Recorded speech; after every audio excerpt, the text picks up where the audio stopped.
Kak, selamat datang di Sobat Talk. Jadi, bersama saya Gabriela Renata yang akan menemani kalian mulai dari hari ini sampai beberapa minggu ke depan.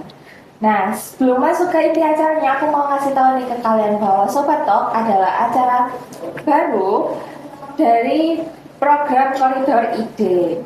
Nah, untuk episode pertama ini kita sudah kedatangan kedua tamu yang cantik dan ganteng ini.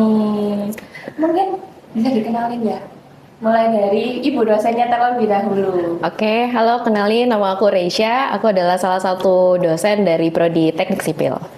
Salam kenal Bu Reisha. Salam kenal. Mungkin bisa lanjut ke mahasiswa. Halo semuanya, perkenalkan nama saya Abel. Saya dari Prodi Teknik Informatika. Nice to meet you. Salam kenal Abel. Nah, kalian penasaran gak sih kita bakalan bahas apa hari ini? Kita bakalan ngobrol apa aja hari ini? Tentunya kita bakal ngobrol banyak ya bareng mereka berdua ini. Nah, pada hari ini tuh pada episode pertama kita akan membahas topik tentang culture shock dari SMA ke kampus. Nah, kira-kira pada kepo nggak sih kita bakal bahas apa aja pada hari ini? Atau kira-kira para mahasiswa baru yang mau masuk ini bakal relate nggak sih sama topik yang dibawakan hari ini? Mungkin kalau gitu kita bisa langsung mulai aja kali ya. Dari yang pertama aku mau tanya ke Kak Habel dulu nih. Kak Habel, apa sih perbedaan yang paling terasa dari SMA ke kuliah ini? Iya, kalau dari kuliah ini kan perbedaannya itu cukup kelihatan banget. Kalau di SMA mungkin kita bisa males-malesan ya toh. Kita bisa nanti mungkin akan diingatkan guru soal tugas. Kalau di masuk kuliah ini beda lagi. Masuk kuliah ini kita yang harus bisa ngatur waktu, bisa nata. Kalau nggak bisa ngatur, nggak bisa nata, yang ada berantakan. Kayak saya dulu SMA, saya pengen kuliah. Bosan aku SMA ini ya, saya pengen kuliah. Waktu saya masuk kuliah mateng.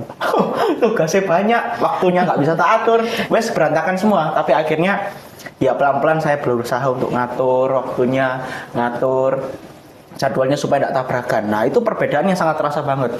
Itu dari segi tugas. Yang kedua, dari segi outfit. Kalau dulu, iya bener. Kalau dulu SMA kita outfitnya podo ya, sama ya, kayak seragam merah putih, batik, pramuka itu ya. Nah, saya dulu waktu SMA juga mikir, kuliah tuh enak ya, outfitnya bisa gonta-ganti. Skena. Bisa ganti baju kayak Bisa skena gitu ya, stylenya. Komplang gitu ya. Ternyata saya bingungnya itu masalahnya gini. Masuk kuliah ada permasalahan baru lagi. Style. Nentuin style kayak bener nentuin style ya. Bajunya boleh sama tapi celananya atau gayanya harus beda. Nah, ini masalah baru. Ya itu perbedaan paling kerasa banget saat saya SMA dulu masuk kuliah. Ternyata kuliah juga sama susahnya kayak SMA dulu, tapi SMA masih enak sih. Kalau saya bayangin saya kepengen balik lagi ke SMA. Aduh. Iya, soalnya kuliah itu kan tanggung jawabnya udah mulai besar ya toh. Kita dituntun untuk kamu harus bisa bikin keputusan. Nggak kayak SMA dulu saya leren diinget no. Kuliah, kalau keteteran semua, siapa yang sedih ya? Ini dosen deh sebenarnya. Iya sih. Kalau menurut pengalaman saya sendiri sih ya, memang agak beda ya. Dan awal kuliah dulu, memang nilai itu juga jeblok. Kok saya pribadi. Kenapa? Karena kalau dulu SMA kita kan diingetin dosen, guru ya, guru ngingetin gitu ya pelajaran. Terus teman-temannya itu sangat-sangat chill gitu ya, mau bantuin gitu kan. Tapi kalau kuliah itu kadang-kadang ada beberapa temen yang maunya ya aku kayak ada apa ya, saingan gitu ya, saingan. Nah, terus kalau di kuliah enaknya kita bisa belajar apa yang kita suka. Jadi kalau kita misalnya ambil jurusan, kalau saya prodi sipil ya, saya sipil, saya belajarnya sipil aja. Jadi saya nggak banyak belajar pelajaran-pelajaran yang nggak saya suka waktu SMA. Ya kayak contohnya misalnya saya nggak begitu suka tentang sains yang kayak biologi gitu ya, atau kimia. Walaupun di sipil masih ada beberapa, tapi nggak terlalu banyak kayak di SMA satu pelajaran penuh ya. Saya termasuk generasi yang milenial ya, jadi generasi yang masih ada IPA, IPS dan bahasa. Kalau sekarang kan mungkin agak beda. Jadi ya itu yang yang terasa banget waktu dulu saya SMA dan kuliah. Masih kepengen balik SMA lagi nggak? SMA mau. Badung-badungnya anak tuh ya SMA. Nah, tadi kan kalau Kak Habel itu bilangnya dari bingung segi outfit dan juga segi lingkungan. Betul. Nah, aku mau nanya nih, kalau misalnya dari segi tugas, Dari segitu ada kan? beda nggak? Kerasa nggak bedanya antara SMA dan kuliah? Oh, kerasa banget. Kalau dulu SMA kan dosen. Gurunya bilang nanti dikasih jangka waktu 5 hari ya, 5 hari, Iya. 6 hari, 1 minggu gitu ya. Kalau kuliah beda. Dikasih tugas hari ini, 1 jam kemudian harus selesai. Tuh, ya. Kita kan nggak tahu lagi ada kesibukan apa, lagi ada ini apa, lagi ada acara apa. Pokoknya dosen nggak mau tahu. 1 jam kemudian harus selesai. Nah, di situ titik letak ekstrimnya. Kita harus bisa bagi waktu ya. Jadi begitu dari sisi letak tugasnya. Masa di informatika gitu? Lu ada, Bu. Karena kalau di sipil tuh biasanya jangka waktunya tuh lama, 1 semester. Gitu. Tapi besar, project base. Iya, 1 semester. Mulai curiga saya. 1 semester. Tapi project, keluarannya Oh, project iya. gitu. Lama. Tapi Ya, lebih begitu. enak project atau gimana? Kalau informatika ini Gimana? Oh, kalau informatika lebih enak project sih. Kalau project ya bener tadi kata Bu dosen 1 semester. Tapi nggak gampang ya. Iya. Nggak gampang. Iya, bener. Oke, sekarang kita lanjut ke pertanyaan kedua kali ya. Buat Kak Habel lagi nih. Hal apa sih yang bikin kaget di awal kuliah? Yang bikin kaget, ya itu tadi jadwal perkuliahannya. Jadwal perkuliahan dulu SMA kan enak ya. Bangun pagi jam 6.45, masuk sekolah der. Telat dihukum. Udah terbiasa. Dikunci pintunya ya. Nggak boleh masuk, tunggu doanya selesai baru boleh masuk ya. Kalau di sini beda, tiba-tiba nilainya dipotong 10 gitu ya. Kerasa ya, dari 100 potong 10, 90, potong lagi gitu. Mateng. Ya itu yang bikin saya kaget. Kalau dulu SMA kan enak. Ngeflow kita. Masuk, ya udah dihukum. Kalau di sini beda, di Piarno tiba-tiba nilainya minus gitu ya. Saya kaget dari situ. Ya tiba-tiba C itu.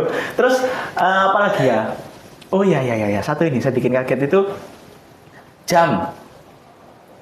Tiba-tiba ada satu masa saya sampai ke kampus, ya, sampai kampus sudah siap-siap nih mau pelajaran, ya, tiba-tiba mepet kurang 1 menit, dosennya ngebilang, hari ini tidak ada kelas ya, loh, kelasnya 1 hari cuma 1 tok itu, iya, itu saya jauh Sidoarjo ya, Sidoarjo ke sini sampai kurang 1 menit tiba-tiba dosennya bilang, hari ini tidak ada kelas, coba sebagai mahasiswa. Kadang nggak 1 menit sebelumnya Kak Habel. Kalau aku sih pengalaman jam itu juga. Misalnya kelasnya jam 1 nih, cuma kelas itu doang. Jam 1 baru dikabarin, nggak ada kelas, nggak ada. Aduh, rasanya itu kayak oke Saya lah, ada kita pulang. Ini semuanya menuju ke saya ya. Oh iya, untung dosen. Terintimidasi nih jadi. Saya kadang tuh sampai ngeluh gini, kenapa kok nggak dikasih tahu 15 atau 5 menit atau 30 menit sebelumnya? Kenapa kok harus 1 menit gitu loh? Jadi kelihatan kerasa keselnya gitu loh. Mungkin kayaknya kalau di SMA juga sama deh kayak gitu.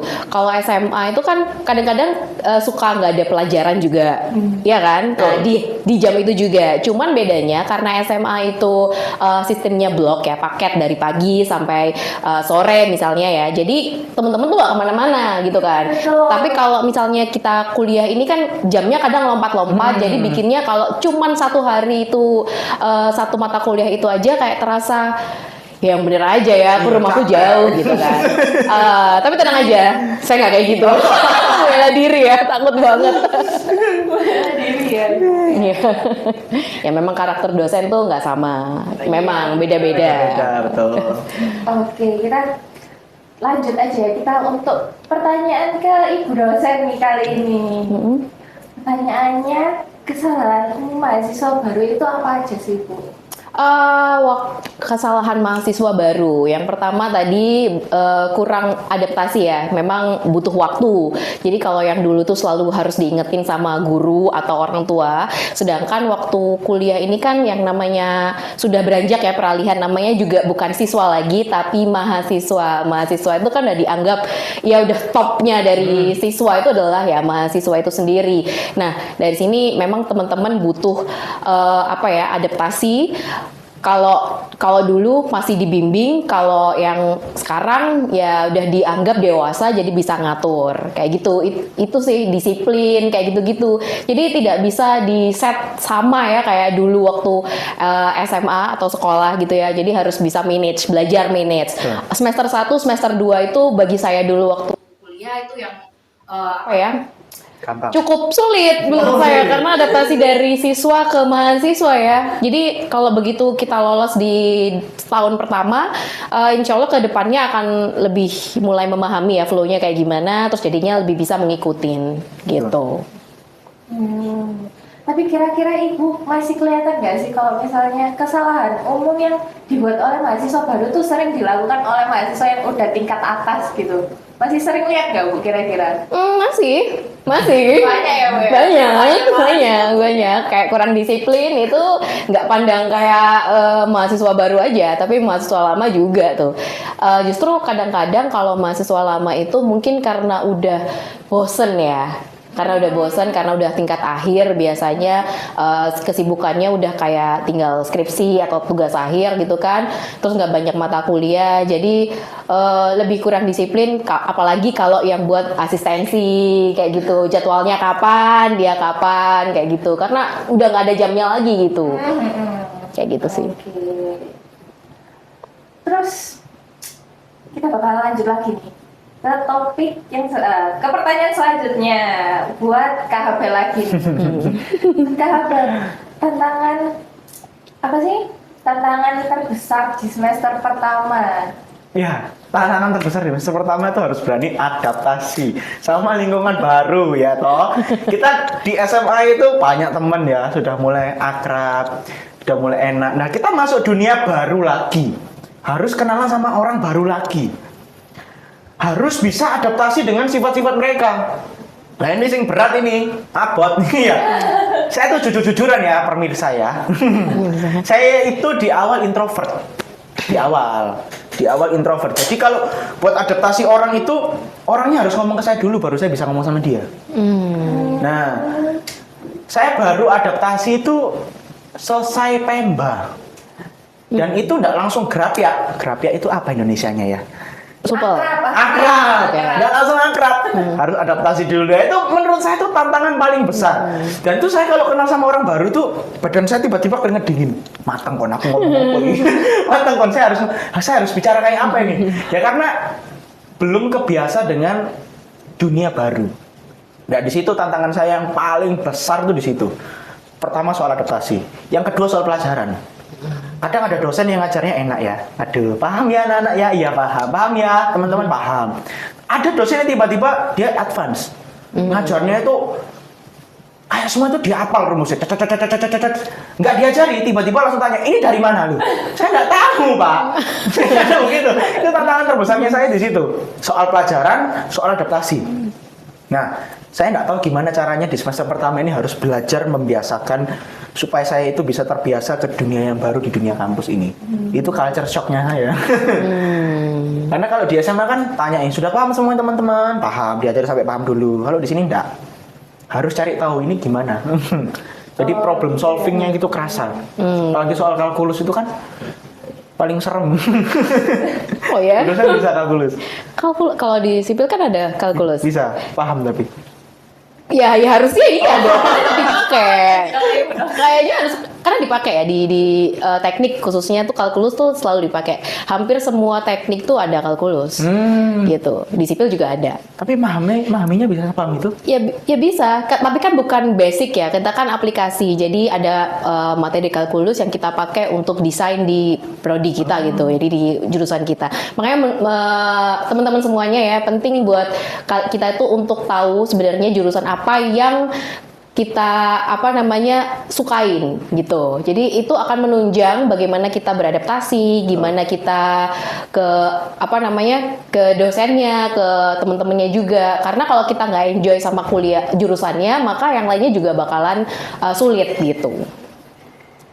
Tapi jangan takut kuliah ya. Enggak kok, kuliah itu fun kok, asalkan kita berani lah. Tapi ada kali ya yang takut kuliah karena tahu dari saudara-saudaranya kuliah tuh kayak gini, kuliah tuh kayak gini. Oh, Mungkin ada ya beberapa yang kayak gitu ya. nggak usah takut kok, dicoba dulu karena semuanya itu harus kita coba dulu baru kita bisa ngalami aslinya ya. Oh, gitu. Loh, iya dulu saya juga takut, waduh kuliah serem ya. Ternyata ya serem, cuma nggak seserem itu. Selama kita bisa beradaptasi, ya udah nikmatin aja ya. Iya. Bertahan sampai 4 tahun. Dan sampai 4 tahun ke depan ya. Iya. Jangan nambah. Iya, jangan. Ya. Oh, boleh nambah S2. Oh, gitu ya. iya, S2. Atau mau S3, kan boleh nambah itu. Nggak boleh nambah S1 pokoknya. Oh iya, kalau boleh. Oke, kita akan berlanjut ke pertanyaan selanjutnya untuk Ibu dosen nih, Ibu dosen. Sikap apa sih yang sebaiknya dibangun sejak awal kuliah untuk mahasiswa baru? Oke, mungkin dari tadi udah kita singgung ya, disiplin, Betul. jujur, jangan putus asa gitu ya. Betul. Semuanya itu bisa kita selesaikan asal ada usaha. Jadi menurut saya nggak ada manusia itu yang nggak bisa, tinggal mau atau nggak, niatnya gimana, itu sih. Jadi yang harus dibangun itu keyakinan kalau kita itu pasti bisa. Jadi kalau saya ya boleh ngasih quote gitu ya. Ya, jadi Kata-kata hari ini. kata-kata gitu ya. Jadi selesaikan apa yang kalian mulai. Jadi kalau kita sudah berani untuk memulai, ya harus selesaikan. Gitu aja sih quote-nya. Supaya jadi semangat buat teman-teman. Mantap. Berarti sikap harus pede ya Bu ya? Iya. Sama ya, apalagi kan karena kita mengenal lingkungan baru nih. Betul. Ya harus pede. Kalau nggak pede nanti nggak selesai. Betul. Nanti malah nambah semester lagi. Iya, benar. Jangan sampai. Jangan sampai. Oke, pertanyaan selanjutnya kita buat KHB lagi nih. Ya. KHB gimana sih bagaimana KHB itu bisa beradaptasi dengan lingkungan baru? Kan kalau misalnya di SMA itu kan udah ada circle-nya sendiri nih, kayak sedih banget dulu mau pisah sama teman SMA. Nah, di kuliah ini kan mungkin ada beberapa teman SMA dan juga ada beberapa teman baru nih. Gimana sih cara KHB untuk beradaptasinya? Ya kita harus bisa berani. Kuncinya cuma satu, berani. Ada tuh orang yang takut buat kenalan ya. Adaptasinya, Malu. iya malu-malu. Namanya siapa? Aku gini loh ya, malu-malu ya. Nah nggak boleh gitu. Kalau kita mau beradaptasi di lingkungan yang baru, kita harus berani. Nggak boleh malu-malu. Malu-malu sesat di jalan. Malu bertanya sesat di jalan ya. Ya kita harus berani. Lalu yang kedua, kalau cara saya dulu itu, saya melakukan hal gila. Apa tuh? Apa tuh? KHB? Pengen tahu. Kasih tahu tipsnya. Gimana? Iya, saya melakukan hal gila. Itu waktu saya Pemba, main games tuh kalau nggak salah. Nah, itu cara bonding saya tuh gini. Cara bonding saya itu melakukan hal gila. Gimana supaya orang itu bisa tiba-tiba kenal saya tanpa saya harus kenalan. Ayo coba, bisa dipahami? Ibu juga aku ini caranya. Gimana orang itu bisa kenal saya tanpa saya harus kenalan? Ya saya harus bisa keluarkan sisi ekstrovert saya. Saya harus pendam sisi introvert saya. Buang harga diriku dulu untuk sementara ya. Supaya saya bisa adaptasi. Saya jadi orang yang hyperaktif. Ya, hyperaktif tiba-tiba orang-orang satu-satu udah mulai tahu saya. Itu tiba-tiba ngajak ngomong saya. Nah, ini kesempatan saya untuk kenalan. Ya. Oh, tadi ya, Bel ya. Oh iya, luar biasa lah kenalan begini. Oh ya, oke. Iya. Ini cara adaptasi. Pokoknya kita harus berani. Di lingkungan yang baru kita harus berani untuk ngomong. Pendem dulu sifat ketakutan kita. Jangan sampai sifat ketakutan kita menghambat dunia kita. Gitu loh. Kalau ada kesempatan untuk mulai kenalan, ya udah, jangan ditahan-tahan. Istilahnya all in. Keluarin semua, wah, kenalan gitu loh. Kalau kamu tahan-tahan loh, malah kita yang rugi. Ruginya apa? Sampai semester depan tuh kita nggak ada temen. Males ini, nggak seru ini. anaknya sini ya toh. Ya, malah kita sendiri yang rugi. Nanti kerja kelompok juga kita canggung. Misalnya kalau ada acara di luar kita juga canggung. Itu tipikal orang yang nggak bisa adaptasi. Saya beritahu teman-teman ya, salah satu kunci untuk kita bisa cepat beradaptasi itu berani. Satu tok, brief. Berani. Berani. Berani. Luar biasa. Harus berani. Nggak boleh takut. Saya rasa itu sih. Tapi kan tadi Kak Habel tuh bilang kalau Kak Habel itu introvert ya. Tapi dari awal aku masuk itu kelihatan Kak Habel tuh kayak membara gitu, kayak semuanya disapa gitu. Iya. Jadi sisi introvertnya itu kayak gak ada gitu. Sisi introvertnya Dewan. Hewan aja. Dewan. Kalau sudah mulai bonding kan pulang-pulang kan sisi aslinya keluar toh. Nah, ibaratnya kucing malu-malu, kucing kelaparan. Kalau kucing malu-malu kan dikasih makan gini. Dia masih ngambus-ngambus. Kalau sudah dimakan. Nah, saya bukan berarti kucing ya. Kalau Dewan itu berarti kita masih malu-malu. Ya, siapa namanya? Kalau udah kenal, siapa namanya? Gitu. Karena apa? Sudah mulai bonding, sudah mulai adaptasi. Itu tadi. Oke. Sangat menarik ya kalau dari Kak Habel itu. Semangat, penuh semangat. Iya, percaya on diri. fire. Mulai dari awal pertama kali itu. Oke. Buat selanjutnya, buat ibu dosen lagi. Oke. Bagaimana sih Bu cara mahasiswa membangun relasi yang baik dengan dosen ataupun dengan teman sebaya? Oke, jadi kalau pengen membangun relasi yang baik ya, kita harus pahami karakternya seperti apa. Karena seperti yang saya bilang tadi kan dosen itu punya karakter masing-masing.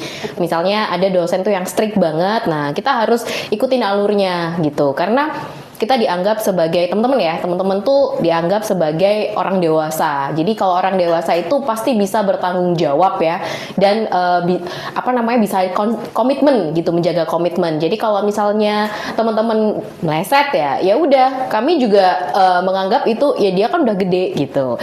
Selain itu juga mendidik ya, karena kan tadi ya mungkin adaptasi dari siswa jadi mahasiswa itu kan perlu waktu juga. Jadi kita harus biasakan juga mahasiswa itu belajar merubah transisi atau mendukung ya. Jadi bukan berarti dosen ini galak banget. Sebenarnya tujuannya juga baik gitu ya, jaga disiplin, mungkin membentuk karakter yang mungkin nantinya akan digunakan setelah kerja nanti. Betul kayak sekali. gitu. Mantap.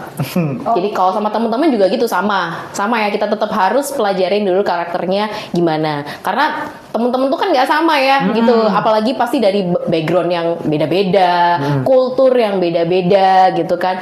Jadi ya nggak selalu sama, kita harus tahu gitu. Jadi supaya semuanya berjalan dengan baik. Betul. Hubungannya jadi oke. Mantap. Oke. Tips ya berarti Bu ya. Iya, tips. Ya, makanya tips dari ibu dosen. Aduh, udah sampai pertanyaan terakhir. Ya. Banget aku. Seperti yang nggak kerasa. Gak kerasa ya. Oke, pertanyaan terakhir buat Kak Habel nih. Tips untuk mahasiswa baru agar bisa cepat menyesuaikan diri di dunia kuliah nih Kak Habel. Ya, yang pertama kita harus cari tahu dulu kuliah itu seperti apa supaya kita nggak kaget. Kalau kita misalnya punya kakak yang sudah kuliah, tanya dulu aja, Kak, kuliah itu kayak apa? Dan apa yang harus aku persiapin? Itu pentingnya, kita harus cari relasi banyak. Supaya kita begitu masuk kuliah dan memulai dunia baru, kita nggak kaget. Kayak saya dulu, saya kaget, cuma saya nggak seberapa kaget. Saya tanya dulu sama jajan saya, kuliah itu kayak apa? Oh, dia bilang kasih tahu, kuliah itu gini. Kuliah itu hati-hati nanti tiba-tiba waktunya diganti, dosennya telat gini. Nah, saya udah berani membiasakan. Terus yang kedua, kita harus berani untuk speak up. Kita harus berani adaptasi baru. Supaya apa? Karena menurut saya memasuki dunia kuliah itu harus nambah-nambah banyak relasi banyak. Mumpung masih kuliah, relasinya harus diperbanyak. Betul. Terus yang ketiga, jangan salah pilih teman. Nah, kalau zaman kuliah nih sekarang orang tuh berani senggol-senggolan. Berani dorong-dorongan gini loh. Kalau ada yang kesalahpahaman disenggol-senggol. Nah, circle-circlean, iya. Makanya kita harus bisa cari teman, cari sahabat yang bener. Cari sahabat itu istilahnya kayak kita cari pacar. Cocok-cocokan ya. Cocok-cocokan. Ada yang nggak cocok, ada yang ngomong gini, waduh nggak cocok aku pindah lagi. Ada yang ngomong kayak gini nggak cocok pindah lagi. Nah, nyari sahabat tuh kayak pacar, nyari circle ya. Nyari circle itu kayak pacar. Karena apa? Circle inilah yang akan nanti membangun sifat kita pelan-pelan. Circle-nya salah, sifat kita juga ikut ke bawah arus, salah juga. Tapi kalau circle kita sehat, otomatis mental kita juga akan terpupuk. Ya. Nah, jadi gitu. Untuk tipsnya yang paling penting itu. Cari teman, cari sahabat, harus bisa kenali sifatnya satu persatu. Jangan sampai kita asal pilih teman, asal pilih sahabat. Oh, waduh, itu istilahnya nyurung kita ke jurang. Oke. Ya bener, bener iya. ya. Harus bener-bener bisa cari teman yang baik. Harus kita bisa bedakan diri. Harus kita biasakan cara kita itu gimana sama orang itu harus tahu. Jadi begitu. Itu tipsnya. Itu Cocok ya dia jadi dosen ya. Iya. Lebih cocok ya daripada saya. Mau tukar ya. Terima kasih. Kalau misalnya dari Bu dosen ada nggak tipsnya kira-kira cara baru, tips mahasiswa baru untuk menyesuaikan diri di perkuliahan? Ya sama ya tadi kan mungkin saya udah singgung ya, kita harus adaptasi, pahami karakter, banyakin teman, baik itu senior. Jadi kalau misalnya kita itu nggak ngerti, kalau misalnya dosennya itu sibuk ya, kadang karena dosen itu tidak hanya mengajar, kita juga ada pekerjaan yang lain. Nah itu kita bisa tanya ke senior kita, jangan pernah malu bertanya. Betul. Terus habis itu kalau memang dosennya lagi senggang, boleh banget tanya ke ruangan dosen kalau malu di kelas gitu ya. Jadi manfaatkan fasilitas yang ada untuk menambah ilmu. Betul gitu. sekali. Jadi selain itu juga ya, selain kita belajar di kelas ya, menurut saya yang harus ketahui teman-teman supaya nggak takut ya, kuliah itu membentuk karakter. Jadi nggak hanya belajar akademik, tapi membentuk bagaimana kita cara berpikir kita untuk kedepannya kayak Betul gitu. banget. Malu bertanya saat di jalan. Betul banget. Wah, ternyata banyak banget ya culture shock yang dialami oleh mahasiswa baru dan juga ada beberapa juga dari ibu dosen gitu. Tapi kalau aku sih pribadi ya, ibu dosen dan Abel, aku tuh relate dua-duanya. Oke. Karena dari awal ya betul, kita susah sekali beradaptasi dan dari ibu dosen juga kesalahan tuh banyak banget, kurang disiplin, kurang apa ya? Kalau aku sih ngerasanya kurang bisa ngobrol sama orang, orang baru. Apalagi kalau sama dosen kan kita masih malu-malu nih semester 1 ya, apalagi. Kadang tuh kelihatan dosennya tuh, yang ini dosennya galak. Aku nggak mau deh ngomong sama dia gitu, takut gitu jadinya. Coba kadang aja, saya juga kayak gitu. nggak boleh takut, coba aja. Karena pengalaman dulu saya punya dosen galak banget, tapi dosen tuh kan manusia ya, pasti bisa diajak ngomong. Tinggal skill ngobrol kita yang harus kita bentuk gitu aja. Tapi mungkin dari obrolan ini kita bisa mungkin belajar bareng-bareng ya teman-teman ya, dari percakapan ibu dosen dan juga dari mahasiswa baru. Nah, terima kasih ya ibu dosen. Oke, Dan juga Kak sama-sama. Hafiz. Sama-sama. Nah, episode kali ini bisa membantu para mahasiswa baru untuk melanjutkan ke jenjang kuliah. Mungkin kita bisa, aku punya salam nih Bu. Salam UWIK namanya. Jadi nanti kalau aku bilang salam UWIK, Ibu dosen sama Kak Habel bilang humanis, inovatif dan kreatif. Oke. Gitu ya, mungkin ya. Ada gerakannya apa? Gini. Oh, gini gerakannya. Humanis, inovatif dan kreatif. Oh, iya, gitu. iya. Oke. kita langsung closing ya. Oke. Salam UWIK, Humanis, inovatif, kreatif.